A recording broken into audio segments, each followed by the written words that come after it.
Hello, this is Saravanan, Professor, Department of Mechanical Engineering, Erode Segmental Engineering College, Tudupadi, Erode.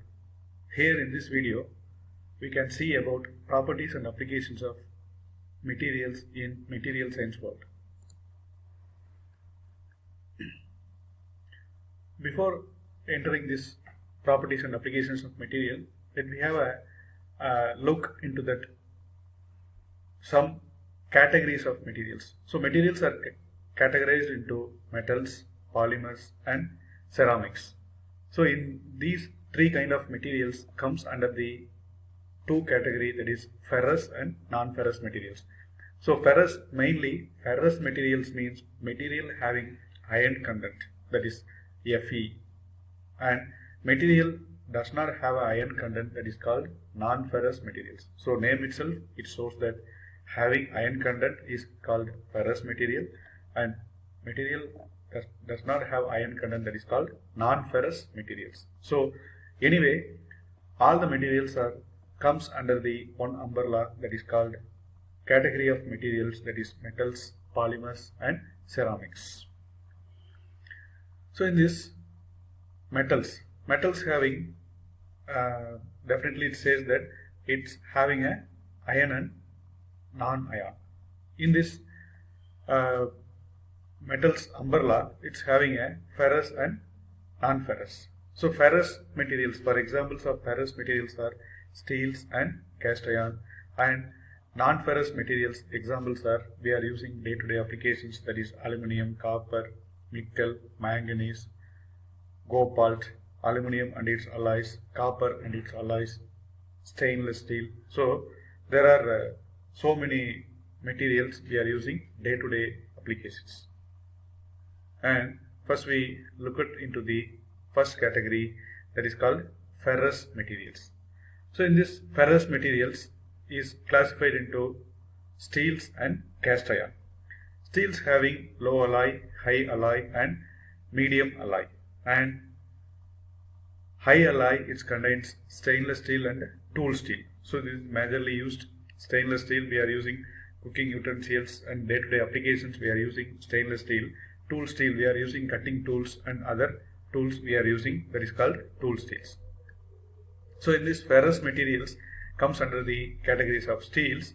So steel is the mainly based of alloy of iron and carbon. Alloy is we are adding two or more elements combined together to get a new material. That new material comprises of both the basic materials, that is called the alloy. So alloy is the combination of two or more materials. So in that category, steel may contain some other alloying elements also.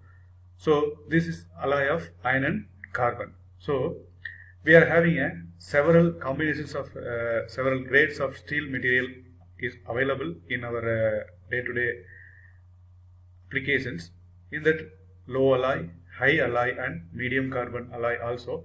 Low alloy means name itself, it shows that weight percentage of carbon, that is below 10%, that is low carbon. It's again classified into low carbon, medium carbon and high carbon. In that low carbon is ranges between 0.2 weight percentage of carbon to so below, and medium carbon is ranges between 0.25 weight percentage of carbon to 0.60 weight percentage of carbon, and high carbon alloys, that is called 0.6 to 1.4 weight percentage of carbon. It shows that there are more number of carbons present in the alloying element. And when we look at it to the high alloy, that is called called as stainless steel and tool steel, that is more than 11% of carbon that contains high alloy. So this is called the categories of steels, that is low alloy and high alloy. Low alloy is again classified into low carbon steel and high carbon steel and medium carbon steel, and high alloy is classified into stainless steel and tool steel. So with this introduction, we are going to the in detail about low carbon steel.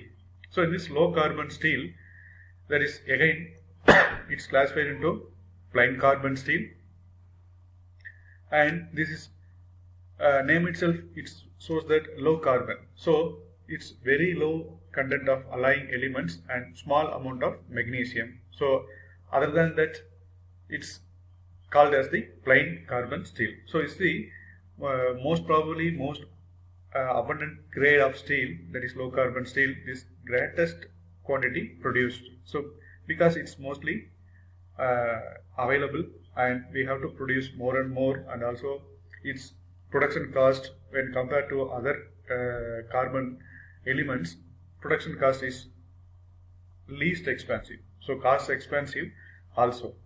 So it's non-responsive to heat treatment and cold working needed to improve its strength.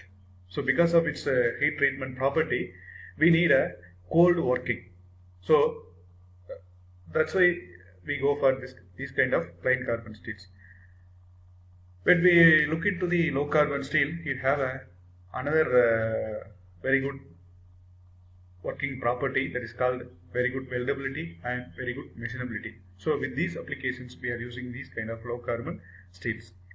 When we look into the another one, high strength low alloy steels, that is called simply abbreviated as HSLA. So high strength low alloy steels. When we look it into the nowadays practical applications, when we buy into the one automobile car, so all customers are looking into the cost efficient but high strength, and also we need a very low weight. So very low weight only we can achieve very good mileage in the automobile sector, and not only for automobile sector, so any sector we look into these kind of high strength and low alloy steels. So the manufacturers of car industry, they prefer these kind of materials because of it's having a high strength, but we are adding a low alloying elements. So we have our aim is achieved. That is, we achieve a high strength, but we are adding a small low alloying elements. So cost wise it's less, but we are achieving a high strength. So that is called high strength low alloy steels. So these kind of alloying elements, that is low alloying elements like copper, vanadium, nickel, molybdenum, etc. So we have to add up to 10-8%, have higher strength and maybe heat treated. So we need additional strength, means we go for a heat treatment process.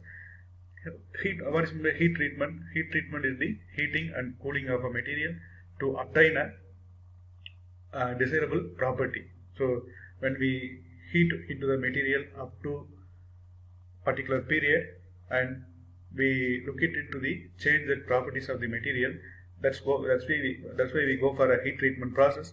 So heating of a material and holding at that material for a sufficient period of time, and then we go for into the cooling process. So that is called the heat treatment process. So that is called the heat treatment process. So heating a material in a particular period of time and holding at that material in a sufficient period of time, and then it's cooling that particular material. So here high strength low alloy steels, that is HSLA steels, that is alloying elements is very low, but we need a high strength materials. And another category, that is low carbon steel. So in this low carbon steel, we have a combinations of low carbon and low alloy steels. That is, we have a silicon, copper, vanadium, niobium, silicon carbide, and these kind of ASTM standard grades we are using. And also some properties and applications of some kind of low carbon and low alloy steels. And this kind of low carbon low alloy steels that is used in automobile panels, automobile nails, wire pipe, structural steel structural applications, that is bridges and buildings, low temperature pressure vessels, and structures that we need a bolted and riveted structures. We are using these kind of low carbon and low alloy steels. And when we look into the categories of medium carbon steel, that carbon ranges from carbon content ranges from 0.3 to 0.6%. that unlikely low carbon steel, these kind of medium carbon steel can be heat treated by some of the heat treatment processes are arsenizing, quenching and tempering process, and these kind of medium carbon steels are mostly oftenly used in tempered conditions only. These kind of medium carbon steel have a low hardenability also, and when we add a chromium, nickel, molybdenum, that can improve the heat treating capacity of these kind of medium carbon steels. And heat treated alloys are stronger but have low ductility. So there are some kind of applications of medium carbon steels are railway wheels and tracks, gears and crankshafts. Some alloying elements of medium carbon steels are manganese, cobalt, etc.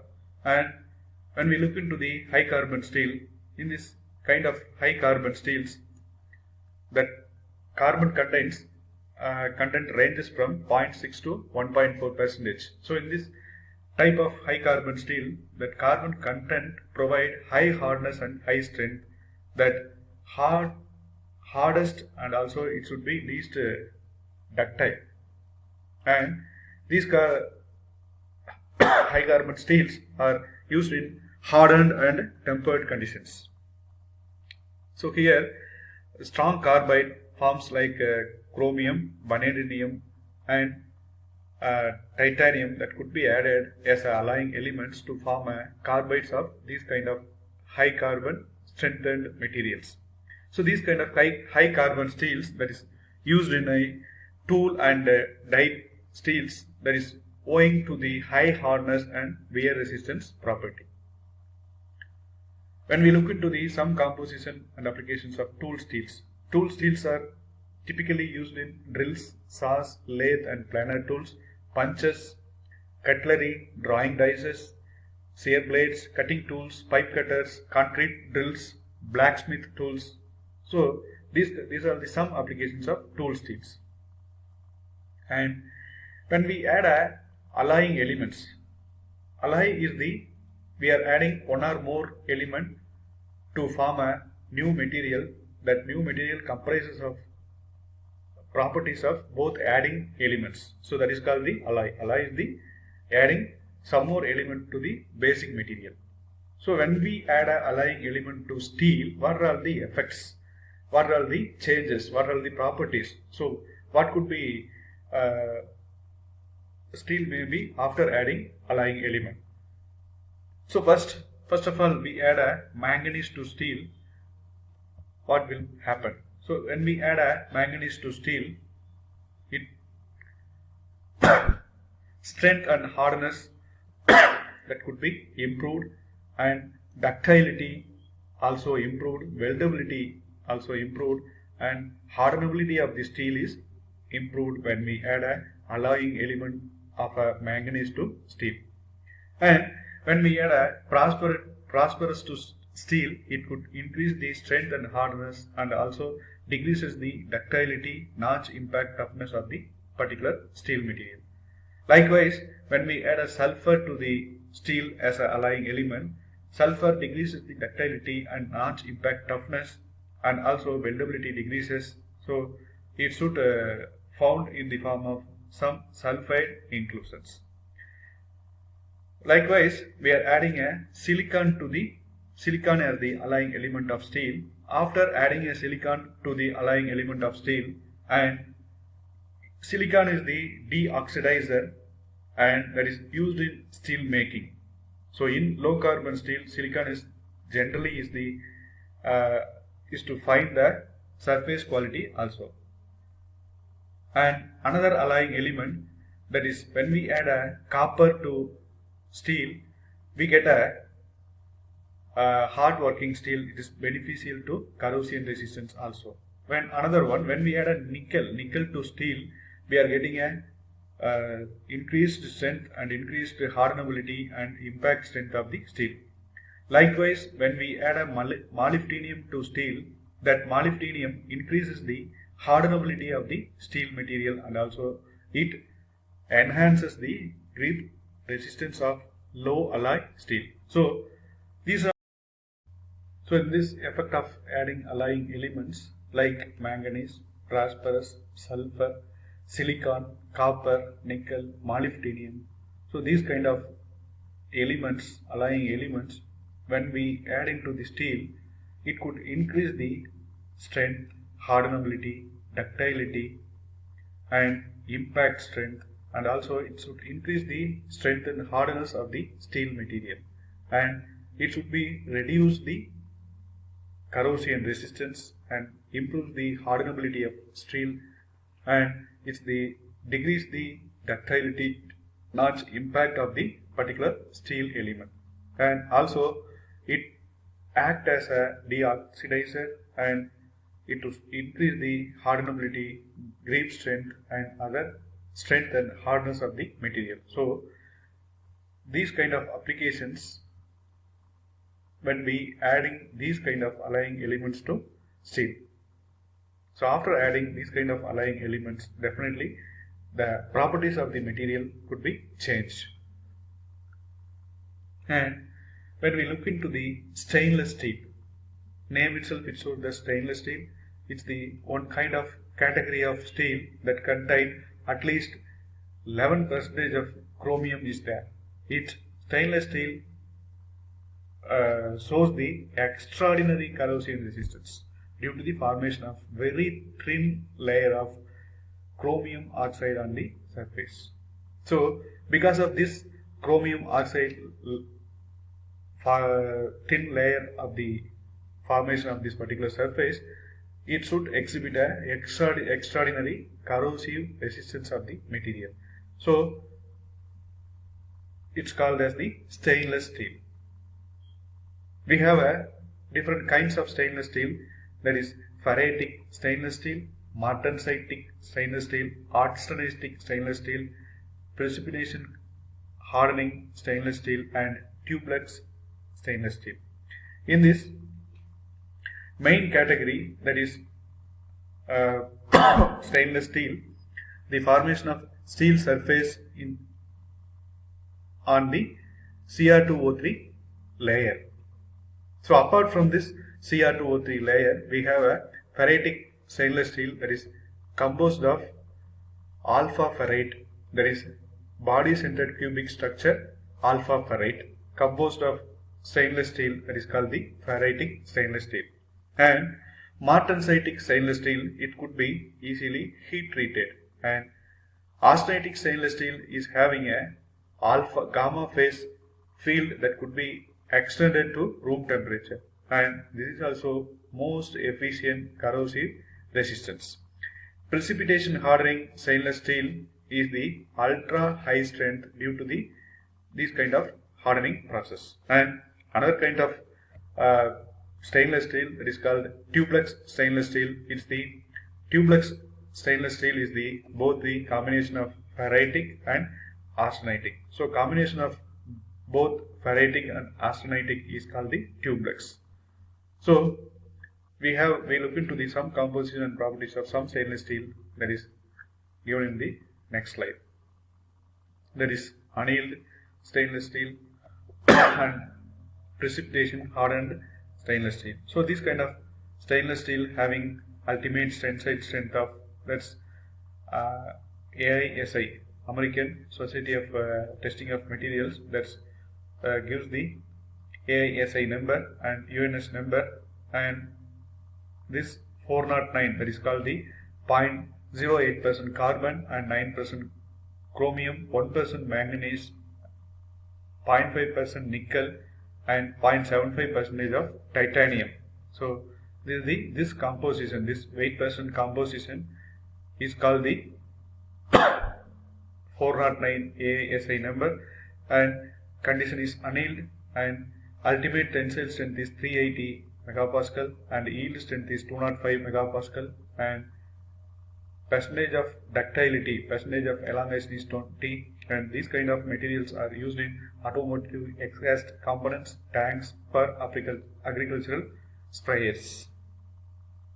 And AISI number 446, that is S44600, that is weight percent compositions are 0.2% of carbon 25% chromium, and 1.5 percentage of manganese, and this is also annealed one, and ultimate tensile strength of this kind of stainless steel material is 515 megapascal, and yield strength of 275 megapascal, and ductility 20%. This is used in valves and high temperature valves and glass molds, combustion chambers.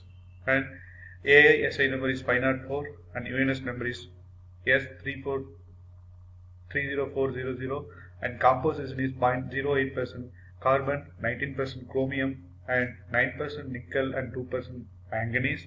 This is also annealed condition, and ultimate tensile strength of this kind of stainless steel is 515 megapascal, and yield strength is 205 megapascal, and percentage of elongation of ductility, that is called 40 megapascal, 40%. So applications are chemical and food processing equipments, and also cryogenic assets. So most chemical and food processing utensil, cooking utensil, food processing equipment industries used this kind of stainless steel. And AISI number is 316L and UNS number is S31603. Weight percent composition are 0.3% carbon, 17% chromium, 12% nickel, 2.5% molybdenum, and 2% manganese, and condition is annealed, and ultimate tensile strength is 485 megapascal, yield strength is 170, and percentage of elongation, that is 40. So this is used in welding construction. And ultimate for AISI number is 410 and UNS number is S41000, and composition, weight percent composition is 0.15% carbon, 12.5% chromium, and 1% manganese. Condition is annealed, and these are the ultimate tensile strength is 485 to 825 megapascal, yield strength is 275 to 620 megapascal, and percentage of elongation ductility is 20 to 12%.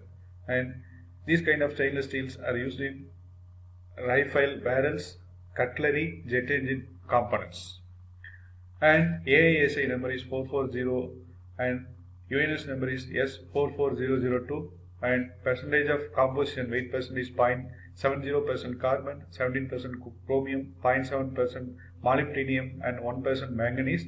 And here also condition is annealed, and ultimate tensile strength is 725 to 1790 megapascal, yield strength is 415 to 1650 megapascal, and percentage of elongation, that is ductility, is 20 to 5. And these kind of stainless steels are typically used in cutlery equipments, bearing equipments, and surgical tools, manufacturing of surgical tools.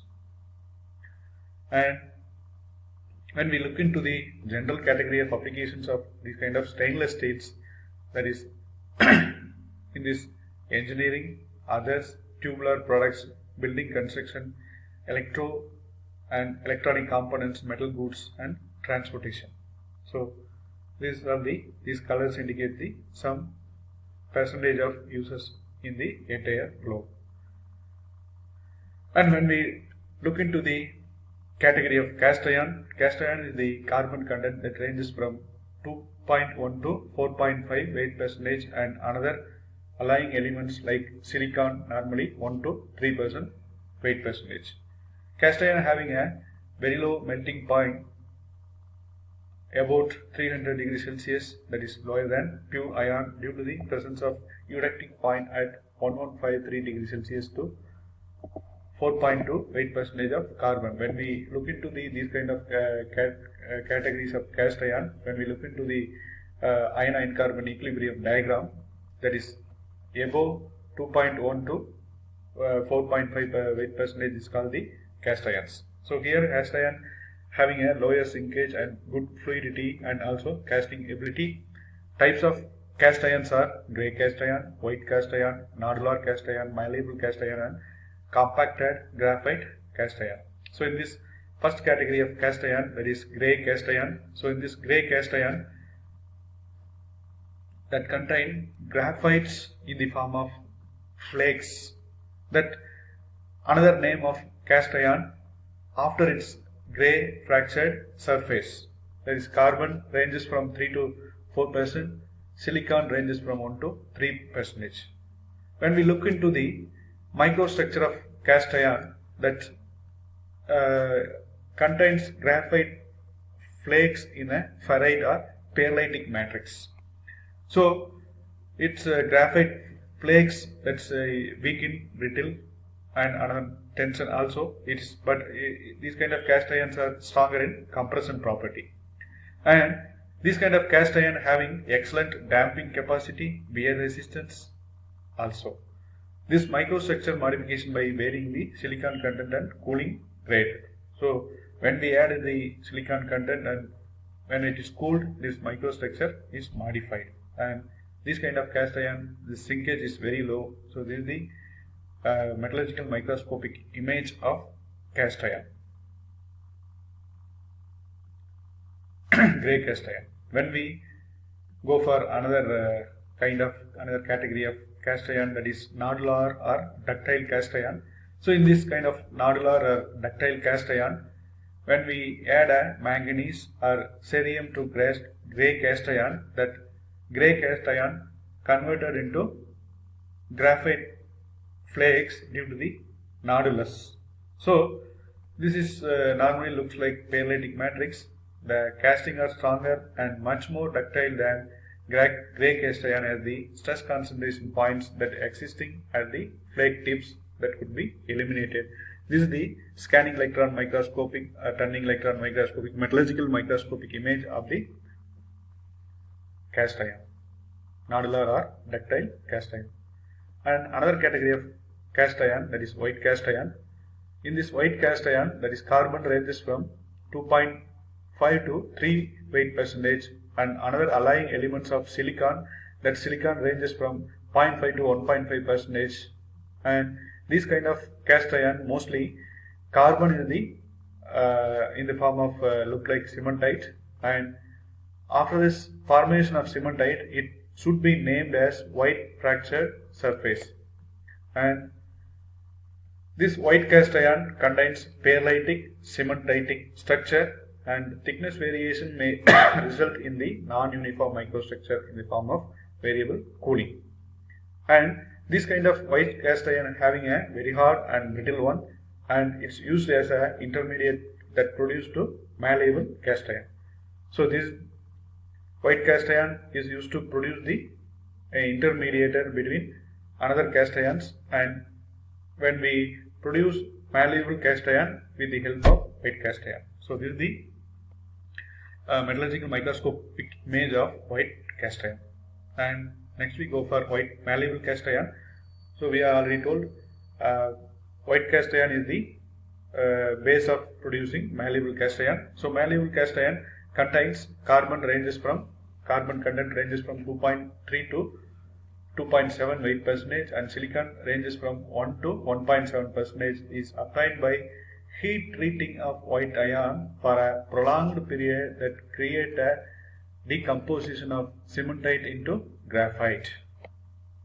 So malleable cast iron is obtained by heat treatment process. Heat treatment is the process of heating a metal or alloy in a particular period of time, and then we are holding at that metal for a sufficient period of time, and when its properties are changed, and then we are cool it into the particular period of time.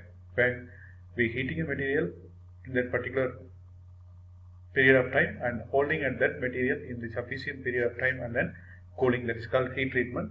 So here how malleable cast iron is obtained means we have to heat treating a white cast iron for a prolonged period of time that create a decomposition of cementite into graphite. So that is called the malleable cast iron. So here heat treatment taking place in two stages, and one is isothermal holding and another one is graphite formation. And during the phase of isothermal holding at 950 degrees Celsius and then holding at that particular period of time in sufficient period of time, After we go for a so here in this malleable cast iron we have obtained the heat ring white iron for a prolonged sufficient period of time that create the decomposition of cementite into graphite. The conversion of cementite into graphite is to be obtained in the form of malleable cast iron. So in this diagram that shows this is the microstructure of white cast iron and this is the microstructure of malleable cast iron. This white iron that should be heat treated for a prolonged period of time that decomposes into the malleable cast iron in the form of conversion of cementite in this white cast iron cementite structure into the graphite structure. So this heat treatment process that carried out in these two stages, that is first one is the isothermal holding at 950 degrees Celsius and another one is the for that particular sufficient period of holding time up to 720 degrees Celsius. So in this heat treatment process that creates the graphite forms in the form of ferrite or perlitic matrix. So after heat treating process, when the conversion of white iron in the malleable iron, white cast iron that is converted into malleable iron, that gives a very good reasonable improvement in the strength and also improved in ductility process. So this is called the malleable cast iron. And another one, compact graphite iron, that is called as CGI. This CGI graphite that creates a flakes or the worm-like shape, that is vermicular, that is called as the vermicular. That this CGI compact graphite cast iron having a carbon content of 3.1 to 4 weight% and silicon content of 1.7 to 3 weight%. So this microstructure and properties are in between gray and ductile iron, gray cast iron. This CGI microstructure and also properties are varies in between gray cast iron and ductile cast iron.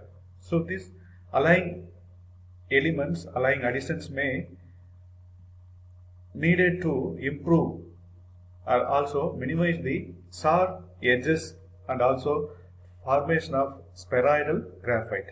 This matrix varies with allying additions and also the matrix varies with heat treatment process also.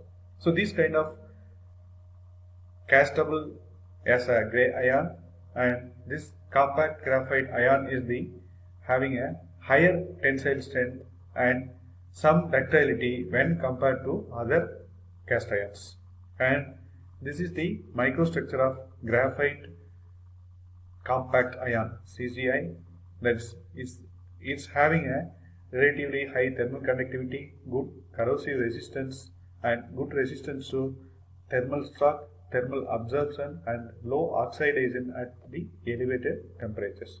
So these are the some properties of compact graphite cast iron. And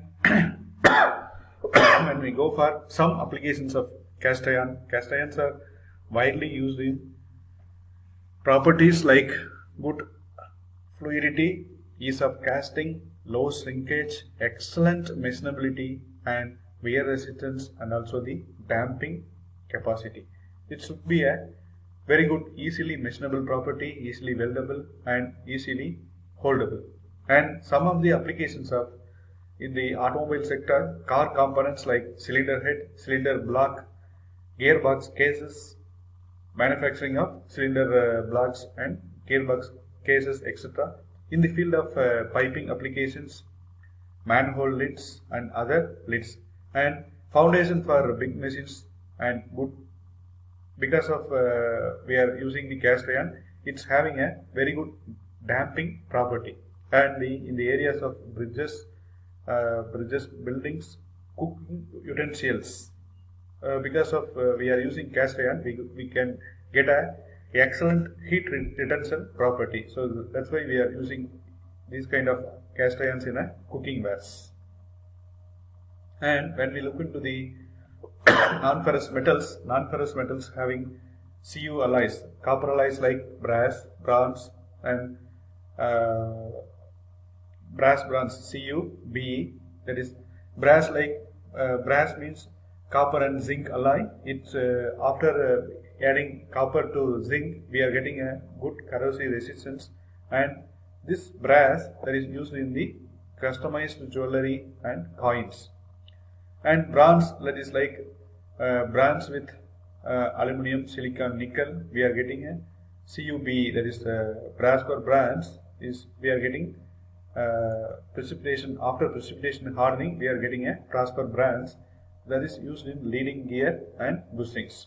And aluminum alloys is very low alloying elements, that is we are adding very low alloying elements of copper, manganese, silicon, and in addition to aluminum alloy, so we are getting these kind of adding these kind of materials in the form of solid solution and precipitation strengthening process, we are getting a aluminum alloy. So these kind of aluminum alloys are used in structural applications of like air component parts and packaging materials.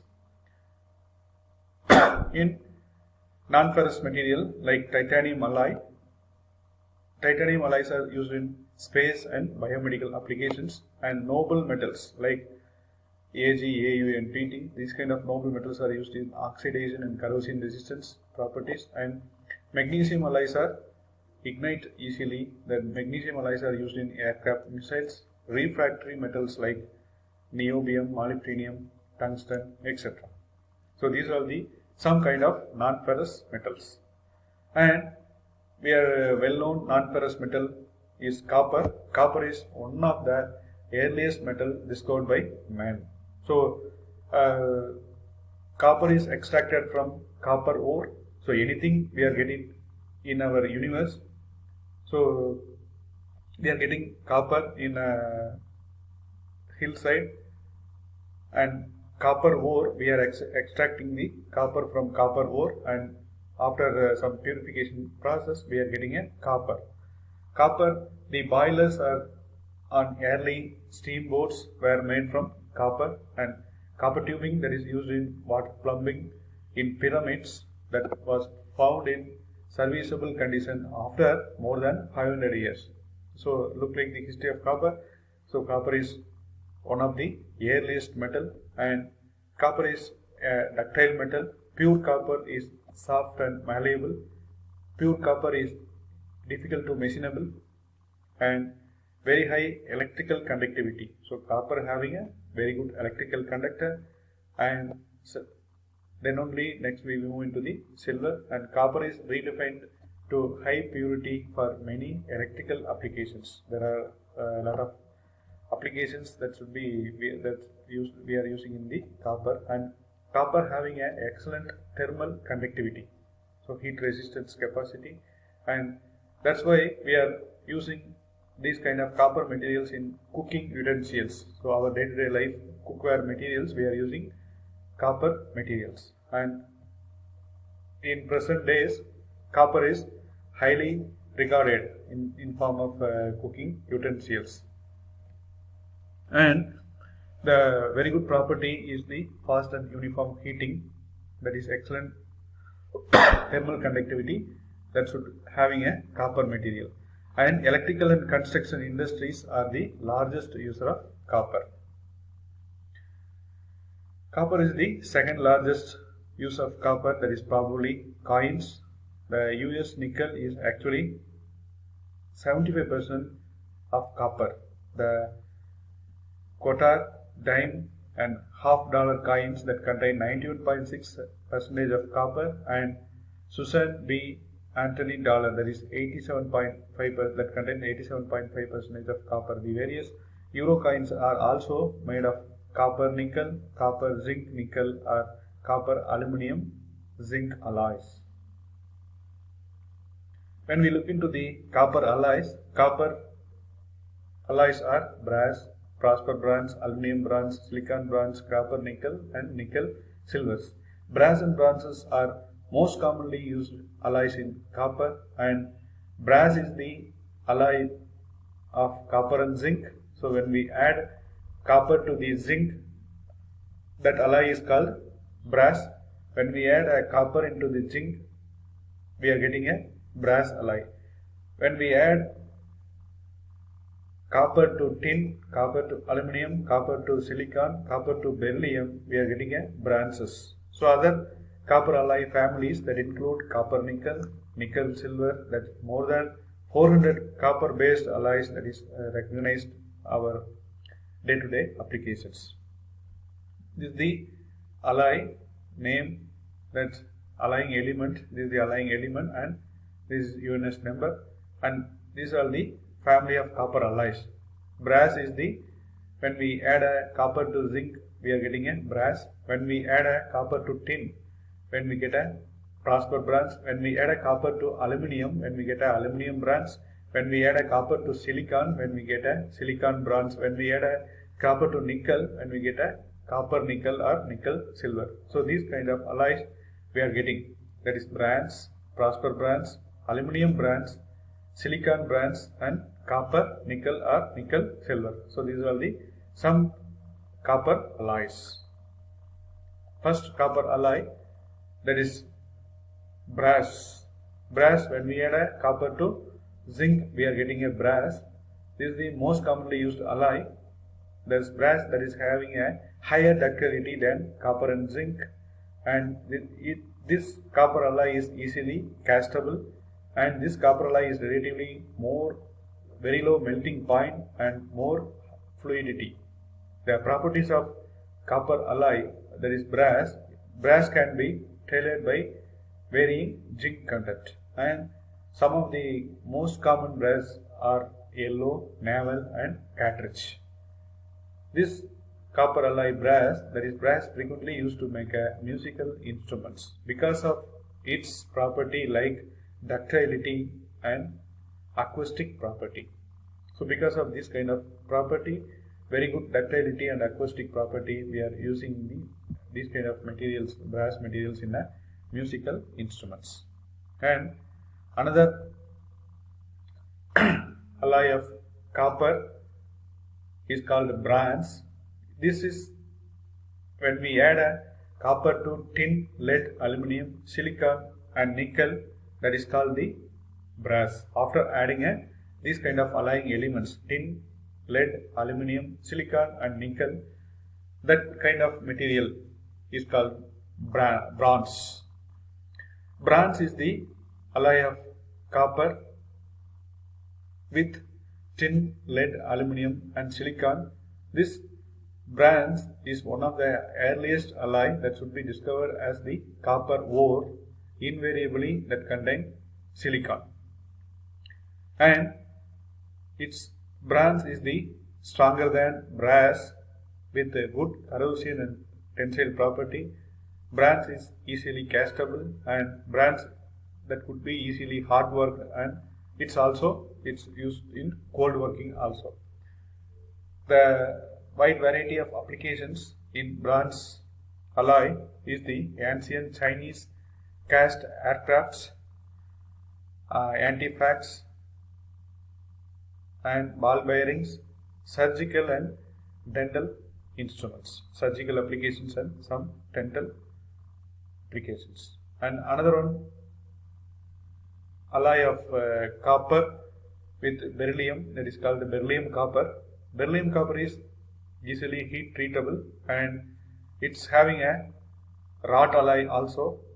Some of the applications of beryllium copper are, beryllium copper is used in springs, load cells, and other parts that is subjected to repeated or cyclic loading.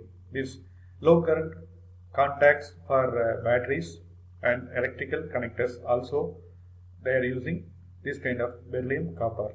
This beryllium copper cast alloys that is used in injection molds, and this kind of beryllium copper, that is applications like jet aircraft landing, gear bearing and bushings, and also precision instruments. So